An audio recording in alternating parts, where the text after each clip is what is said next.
Hello दोस्तों, स्वागत है हमारे YouTube channel dreams unlocked 12th पर। आज हम लोग संपूर्ण क्रांति जो पाठ है, इस पाठ का प्रश्न उत्तर देखने वाले। पिछली क्लासों में हमने इस पाठ का लेखक परिचय, सारांश और एवं ऑब्जेक्टिव प्रश्न देख लिए हैं। यदि आप उस क्लास को नहीं देखें तो उस क्लास का लिंक डिस्क्रिप्शन बॉक्स में, उसे आप जाकर देख लीजिए। और हम नीचे डिस्क्रिप्शन बॉक्स में और एक ज़रूरी सूचना है, टेलीग्राम का लिंक भी दिया गया है, आप उसमें जुड़ जाइए कि ताकि आपको हर क्लास का लिंक उसमें मिलता रहे। ठीक है, चलिए आज की क्लास को हम शुरू करते हैं। तो देखिए, पहला नंबर जो प्रश्न है, उस प्रश्न को देख।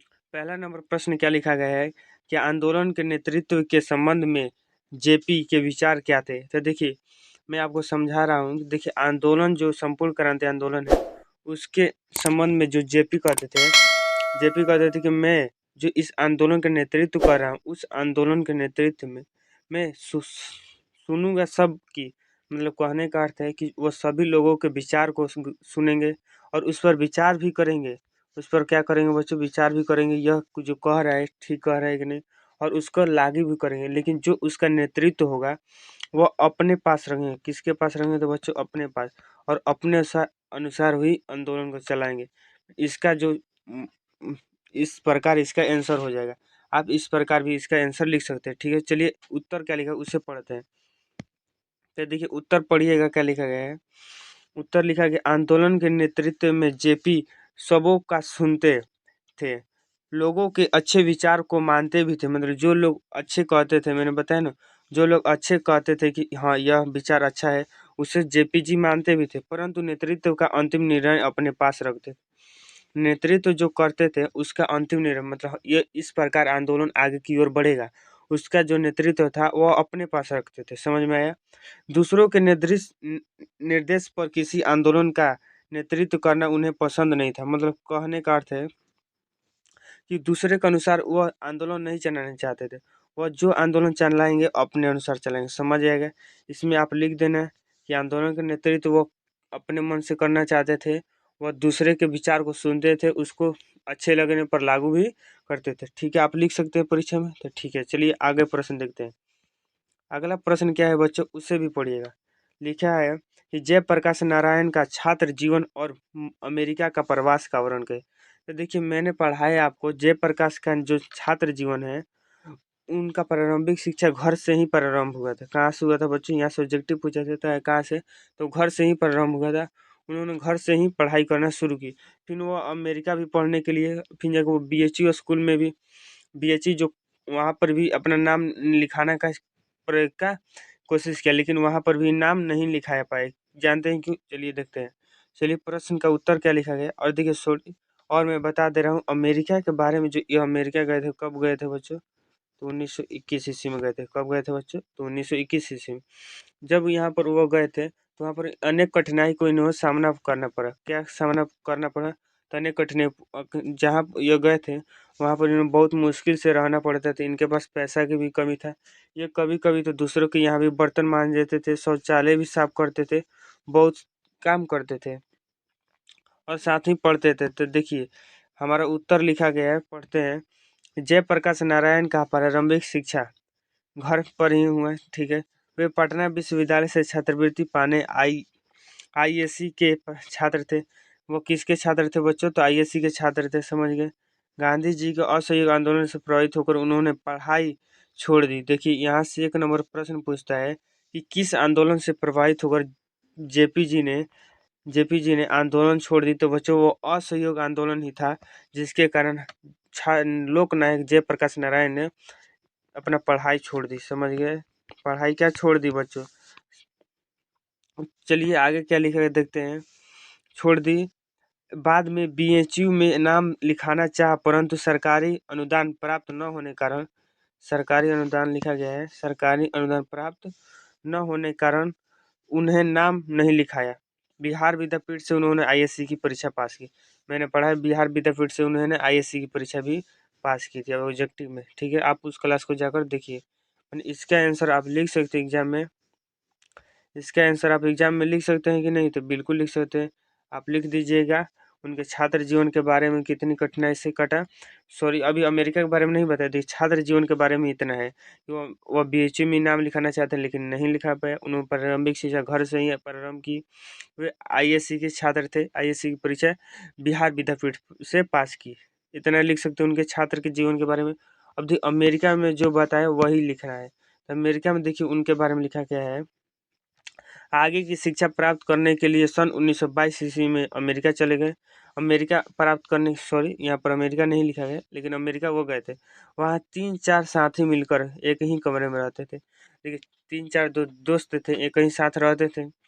एक बिछावन पर 2 व्यक्ति सोते थे। कभी कभी तो उन्हें शौचालय भी साफ करना पड़ता था। देखिए इतनी कठिनाई से वो अपना जीवन व्यापक करते थे। छात्र प्रवास अमेरिका में जब गए थे तो उस समय की यह घटना है। उन्हें इन सभी कठिनाइयों का सामना कर कर पढ़ना पड़ता है। आप लिख सकते हैं कि वो 3-4 दोस्त रहते थे और एक ही बिछावन पर 2 व्यक्ति सो जाते थे और क्या थे वो, उन्हें कभी कभी शौचालय भी साफ करना पड़ता था। ठीक है, अब इसका प्रश्न का उत्तर लिख सकते हैं, तो बिल्कुल लिख सकते हैं। चलिए अगला प्रश्न जो है 3 नंबर, उस प्रश्न को पढ़ते हैं। जयप्रकाश बाबू कम्युनिस्ट में क्यों नहीं शामिल हुए। तो देखिए मैं आपको बताता हूँ, जो जयप्रकाश नारायण थे बच्चों, वो क्या थे, कम्युनिस्ट थे। अमेरिका में जब गए थे तो वहाँ पर ये कम्युनिस्ट बन गए थे। लेकिन जब अमेरिका से भारत आए बच्चों, जब अमेरिका से इन्होंने भारत आया तो कम्युनिस्ट पार्टी में शामिल नहीं हुए। अब देखिए आपको भी सोचना होगा, देखिए जब यह कम्युनिस्ट थे तो इन्हें कम्युनिस्ट पार्टी में क्या शामिल होना चाहिए था, लेकिन ये कम्युनिस्ट पार्टी में शामिल नहीं हुए। जानते हैं क्यों? तो देखिए यह जो चाहते थे हमारा देश आज़ाद हो। तो देखिए उस समय जो आज़ादी में कांग्रेस जो पार्टी था, कांग्रेस जो का लड़ रहा था, मतलब वह सक्रिय था, वह देश की आज़ादी चाह रहा था। तो देखिए उस समय कम्युनिस्ट उतना सक्रिय नहीं था, तो इसलिए उन्होंने कहा कांग्रेस को चुना ताकि वो कांग्रेस में जुड़कर हमारे देश को आज़ादी दिला सके। समझ गए? इसलिए उन्होंने कहा कांग्रेस को, माने कम्युनिस्ट में शामिल नहीं हुए, नहीं तो हमारा देश गुलाम हो जाता है। ठीक है, चलिए यही लिखा गया है। प्रश्न उत्तर पढ़ते हैं। तो देखिए, तो गुलाम देश के नागरिकों का सबसे पहला स्वतंत्रता प्राप्त करना है। मैं देखिए गुलाम देश के लिखा गया है, गुलाम देश के नागरिकों को सबसे पहले स्वतंत्रता के लिए संघर्ष करना चाहिए। मैंने देखिए स्वतंत्रता प्राप्त करने के लिए संघर्ष करना चाहिए। उन दिनों स्वतंत्रता आंदोलन में कांग्रेस की अग्रणी भूमिका थी, मतलब वो सक्रिय था। इसलिए जयप्रकाश नारायण भी कम्युनिस्ट में शामिल होने के बजाय कांग्रेस में शामिल हुए। आप लिख सकते हैं इसका उत्तर कि देखिए उस समय जो का अग्रणीय भूमिका किसका था, तो बच्चों कांग्रेस का था। और कांग्रेस के होने के कारण ही वो क्या किस में शामिल हुए, तो क्या कम्युनिस्ट पार्टी में शामिल नहीं हुए। समझ गए? चलिए अगला नंबर प्रश्न देखते हैं। 4 नंबर प्रश्न लिखा गया है, देखिए पढ़िएगा कि बापू और नेहरू की किस विशेषता का जेपी ने उल्लेख किया है। तो देखिए बापू और नेहरू की किस विशेषता का, तो बापू और नेहरू की विशेषता के बारे में क्या लिखे हैं, तो देखिए बताते हैं आप लोग को। तो देखिए बापू के बारे में लिखा है उत्तर, बापू और नेहरू से जेपी का विरोध करते करते थे, परंतु दोनों ही उनका बड़ा आदर करते थे। उन्हें प्रेम से समझाते थे और मुद्दे पर विचार विमर्श करते थे। उचित लगने पर जेपी के विचारों को स्वीकार भी कर लेते हैं। देखिए इसके बारे में क्या कहें, जो जो बापू थे और नेहरू जी, वो जेपी के विरोध, जो जेपी के विचार था उसको वो विरोध भी करते थे। लेकिन जो विचार अच्छा लगता था, जो विचार लगता था कि हाँ ये विचार ठीक है, उन विचारों का वह लागू भी करते थे और जेपी जी को क्या समझाते भी थे कि आप ऐसे कीजिए, और जो विचार अच्छा लगता था उसे स्वीकार भी कर लेते। आप इसका उत्तर लिख सकते हैं कि नेहरू जी और बापूजी जो थे जेपी का विरोध भी करते थे, परंतु जो उनका बड़ा आदर भी करते थे जेपी जी। समझ गए? आप इसका उत्तर लिख सकते हैं। देखिए इसका उत्तर एक लाइन में लिख दीजिएगा कि बापूजी और नेहरू जी जेपी जी का विरोध भी करते थे, लेकिन जेपी जी उन दोनों से काफ़ी अपनापन रखते थे। और जेपी और बापू और नेहरू जी क्या थे, जो विचार अच्छा लगता था जेपी जी का उनका लागू भी करते थे। समझ गए? इसका आंसर लिख सकते हैं, तो बिल्कुल लिख सकते हैं आप लोग। चलिए आगे जो 5 नंबर प्रश्न है उसके पढ़ते हैं। 5 नंबर प्रश्न क्या लिखा गया है, भ्रष्टाचार की जड़ क्या है। तो देखिए भ्रष्टाचार कहने का अर्थ है बच्चों, जो ये घूसखोरी हो रहा है, जो ये काला धंधा हो रहा है, जो सरकारों द्वारा अनाधुन पैसे की खर्च हो रही है और जितनी जितनी सारी गलतियां हो रही वह सब क्या है, एक भ्रष्टाचार है। तो इन्हीं भ्रष्टाचार, ये सब क्या है, भ्रष्टाचार की जड़ है। इसी के कारण क्या हमारा देश जो है विकास उतना नहीं कर पा रहा है। समझ रहे हैं? तो देखिए उत्तर क्या लिखा गया, पढ़ते हैं कि सरकार की गलत नीतियां मुख्य रूप से भ्रष्टाचार की जड़ है। तो देखिए वही जो मैंने बोला उसी को एक लाइन में लिख दिया, सरकार जो गलत नीति द्वारा चला रहे उसी क्या भ्रष्टाचार कहा गया है बच्चों। चुनावी प्रणाली सही न होने के कारण राजनीतिक दल बेहिसाब धन खर्च करते हैं। मतलब देखिए आप देखे होंगे कि गांव जवार में जब कोई चुनाव होता है तो उस समय कुछ ऐसे लोग होते हैं, कुछ ऐसे लोग होते हैं जो क्या होते हैं, पैसे बढ़ते हैं कि आप हमें वोट दे दीजिएगा। ठीक है, समझ गए? चलिए आगे देखते हैं। इसे दूर करने के लिए दल विहीन लोकतंत्र की स्थापना के साथ लोगों के नैतिकता एवं जागरूकता पैदा करना आवश्यक लगता है। तो देखिए इसका जो उत्तर आप लिख सकते हैं कि सरकार जो गलत नीतियाँ उपयोग कर रही है वही भ्रष्टाचार की जड़ है और इसी भ्रष्टाचार के कारण हमारा देश उतना विकास नहीं कर रहा है। आप यह भी लिख सकते हैं और आप लिख सकते हैं कि इस भ्रष्टाचार को बचाने के लिए हमें लोगों को जागरूक होना पड़ेगा, दल विहीन लोकतंत्र की स्थापना करना पड़ेगा। समझ गए? आप इसका लिख सकते हैं उत्तर, तो बिल्कुल लिख सकते हैं, सॉरी।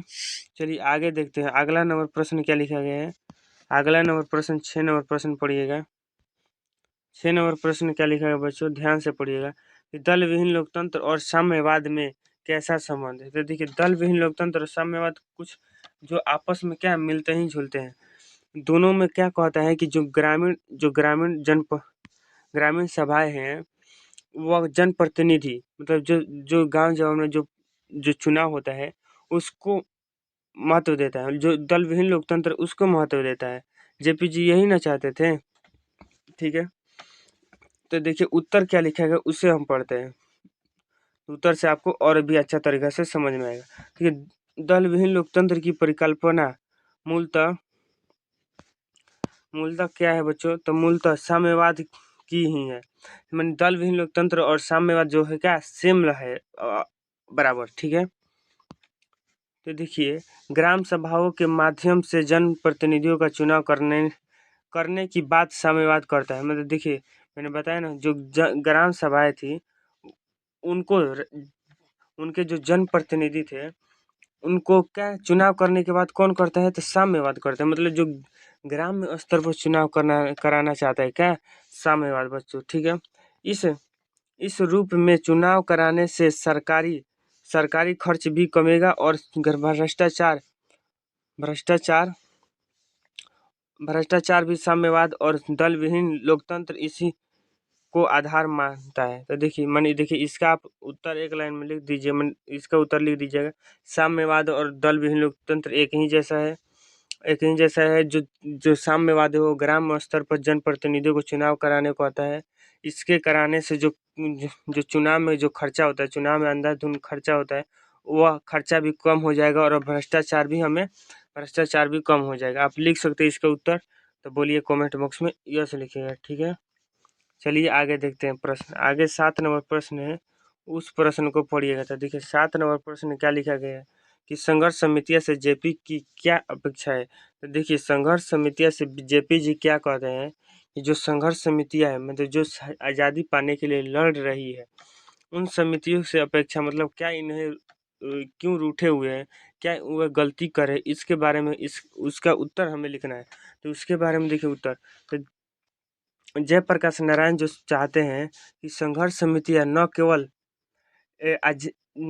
उस उद्देश्य से लड़े कि हमारा जो देश आज़ाद हो, बल्कि उन शासनों से भी लड़े जो गलत नीतियों द्वारा जो गलत नीति करे, जो भ्रष्टाचार फैलाए, गलत नीतियाँ कर रही है उनसे भी हमें बचाए। जो अन्याय हो रहा है गरीबों के साथ, जो गरीबों को कम दर्जा दे रहा है, ये सब के बारे में जेपी जी करे। आप लिख सकते हैं इसका उत्तर। देखिए उत्तर पढ़िए और भी अच्छे से समझ में आएगा। देखिए उत्तर क्या लिखा गया है कि जयप्रकाश बाबू चाहते थे कि संघर्ष समितियां सिर्फ शासन से ही संघर्ष नहीं करे बल्कि समाज के हर अन्याय के विरुद्ध संघर्ष करे, जो मैंने बताया। ठीक है, संघर्ष करे, सामाजिक आर्थिक नैतिक क्रांति के माध्यम से ही ये संघर्ष समितियां संपूर्ण क्रांति कर सकती है। देखिए समझ गए आप। यही आपको आंसर लिख देना है। आपको अब देखिए लिखा रहता है पेपर में विद्यार्थी यथार्थ संभव अपने शब्दों में उत्तर, तो आप अपने शब्दों में उत्तर लिख दीजिएगा। ठीक है, आप समझ गए ना जो मैंने बोला। ठीक है, तो देखिए आप यही लिख दीजिएगा, शासन जो के अन्याय हो रहा है, संघर्ष समिति उनके लिए भी लड़े, ना कि केवल शासन से लड़े। ठीक है, शासन बोले तो क्या, जो उस समय का जो हमें पर शोषण कर रहा था उनके बारे में कह रहे हैं। ठीक है, 8 नंबर प्रश्न के बारे में देखिए कि चुनाव सुधार के बारे में जयप्रकाश बाबू की सुझाव क्या है। तो देखिए चुनाव सुधार के बारे में जयप्रकाश बाबू कहते हैं कि स्वच्छ और निष्पक्ष चुनाव, माने ऐसा चुनाव होना चाहिए जिसमें न आनाधुन खर्चा होना चाहिए, ना लोगों लोग जो इस प्रकार जो पैसा बांटते हैं वो नहीं होना चाहिए, मतलब आनाधुन खर्चा नहीं होना चाहिए। यही जो जेपी जी चाहते हैं चुनाव सुधार के बारे में, तभी हमारा चुनाव सुधार, और दल विहीन लोकतंत्र दल विहीन होना चाहिए। ठीक है, चलिए देखिए उत्तर क्या है। जयप्रकाश बाबू स्वच्छ और निष्पक्ष चुनाव क्या है, हिमायती मतलब चाहते हैं। वे बेहिसाब चुनावी खर्चा है, बेहिसाब मतलब जो चुनाव में बेहिसाब खर्चा हो रहा है बच्चों, उसको रोकना चाहते हैं। को समाप्त करने के लिए दल विहीन लोकतंत्र की स्थापना कर चाहिए। आप इसका आंसर लिख दे, बहुत छोटा आंसर लिखे कि जयप्रकाश बाबू जो है वो स्वच्छ और निष्पक्ष चुनाव की स्थापना करना चाहते हैं, और जो इसके लिए वह दलविहीन लोकतंत्र चाहते हैं ताकि हमारा सुधार हो सके। ठीक है, चलिए 9 नंबर प्रश्न है उसको पढ़िए। 9 नंबर प्रश्न में क्या लिखा गया है, 9 नंबर प्रश्न लिखा गया बच्चों, 9 नंबर प्रश्न पढ़िएगा। 9 नंबर प्रश्न क्या लिखा गया है, देखिए दिनकर जी का निधन कहाँ और किन परिस्थितियों में हुआ। तो देखिए दिनकर जी के निधन के बारे में मैंने आपको बताया था, उनका निधन जो था विलेडेनिंग नर्सिंग होम हॉस्पिटल में हुआ था। उसी हॉस्पिटल में इनका हार्ट अटैक के कारण का मृत्यु हुआ था। ठीक है, समझ गए। आगे देखिए इनके बारे में और भी लिखा गया है कि देखिए उत्तर के लिए दिनकर जी वेलोर में इंडियन एक्सप्रेस के मालिक रामनाथ में गोयना के यहाँ टिके थे। देखिए वो रामनाथ गोयना के यहाँ क्या टिके हुए थे बच्चों, वहीं पर इन टिके हुए थे। जयप्रकाश बाबू भी मद्रास पहुंचे, जयप्रकाश नारायण भी क्या मद्रास पहुंचे थे। दिन में दिनकर जी उनसे मिलने गए, उन्होंने उन्हें उन्होंने उन्हें अपनी कुछ हृदयग्राही कविताएं सुनाई। रात में दिनकर जी को दिल का दौरा पड़ता, 3 मिनट में उन्हें देखिए लिखा गया 3 मिनट में उन्हें विलिंगडन नर्सिंग होम नामक अस्पताल में पहुंचे, परंतु बच न पाए। जाए, देखिए बच नहीं गए, वो बचे नहीं थे, यहाँ पर गलत लिखा है, बचे नहीं थे, मतलब उनकी मृत्यु वहीं पर हो गई। तो देखिए इसका आंसर आप लिख सकते हैं। देखिए आप इसका उत्तर लिख सकते थे, जो दिनकर जी थे वेलोर के इंडियन एक्सप्रेस के मालिक जो थे रामनाथ गोयना के यहाँ टिके थे। वहाँ पर जो थे जयप्रकाश नारायण आए और जयप्रकाश नारायण से कुछ बातें भी की, और उस बात करने के बाद दिनकर जी को हार्ट अटैक का दौरा आया और इन्हें जो था नर्सिंग होम हॉस्पिटल में पहुंचाया गया और यह न बच पाए। आप इसका आंसर लिख सकते हैं। ठीक है, आप समझ गए। देखिए चलिए अगला प्रश्न देखते हैं, 10 नंबर लास्ट प्रश्न। 10 नंबर प्रश्न क्या लिखा गया है कि जेपी ने इंदिरा गांधी और नेहरू के विरोध में क्या अंतर बताया। तो देखिए इंदिरा गांधी और नेहरू के विरोध में क्या बताया, इंदिरा गांधी जो थी वह तानाशाही थी बच्चों, वो जो थी क्या मानते नहीं थे, मतलब जो जेपी देश को बड़े से नहीं चलाते, इसके बारे में जेपी कहते हैं। नेहरू जी से भी वो विरोध करते थे, इंदिरा जी से भी थोड़ा बहुत, लेकिन देखिए नेहरू जी को वो भाई भी कहते थे, आप इसे याद रखिएगा, ऑब्जेक्टिव पूछा जाता है। जेपी का नेहरू और इंदिरा गांधी दोनों से विरोध था, जेपी जो थे इंदिरा गांधी और नेहरू जी दोनों से विरोध करते हैं, लेकिन जो नेहरू जी थे वह जेपी जी की बात को समझते थे, जेपी जी की बात को क्या बच्चों समझते थे, उन्हें अपनापन के जैसे मानते थे। देखिए लिखा गया आगे, परंतु नेहरू से विरोध करने के बाद भी अपनापन था, वे मुद्दे पर बात भी करते थे, मतलब जो भी विचार था उस पर नेहरू जी बात भी करते, मानने योग्य बात मान भी लेते थे, परंतु इंदिरा गांधी जी पूर्णतः तानाशाही थी। समझ गए, आप इसका आंसर लिख दीजिएगा। जो इंदिरा गांधी और नेहरू जी दोनों से विरोध था किसका, तो जेपी का विरोध था। लेकिन नेहरू जी में अपनापन भी था, और जो कुछ जेपी जी के कुछ जो विचार थे उन विचारों को मानते भी थे, जिस प्रकार गांधी जी और और नेहरू जी में हमने अंतर बता मतलब जो संबंध विरोध था वह बताया, उसी प्रकार यह भी आपको इसका उत्तर लिखना है। लेकिन जो इंदिरा गांधी जी बच्चों क्या थे, वो उसका विरोध करती थी। ठीक है, मैं उम्मीद करता हूँ आपको ये 10 जो प्रश्न है समझ में आया होगा। ठीक है, चलिए आगे की क्लास में हम आगे की न्यूज चैप्टर को चालू करें। अब हम काव्य काव्य खंड पढ़ाएंगे। ठीक है बच्चों, काव्य खंड का जो पहला जो पाठ है कलबक, उसको हम अगली क्लास में हम शुरू करें। ठीक है, आप उस क्लास का इंतजार कीजिएगा। ठीक है, यदि आप चैनल पर नए हो तो चैनल को सब्सक्राइब भी जरूर कर लीजिए और दोस्तों में शेयर करना भी मत भूलिएगा, क्योंकि आपके दोस्त भी पढ़ेंगे। ठीक है बच्चों, तो चलिए आज के लिए इतना ही, अपने दोस्तों को भी बता दीजिएगा। ठीक है, चलिए बाय बाय।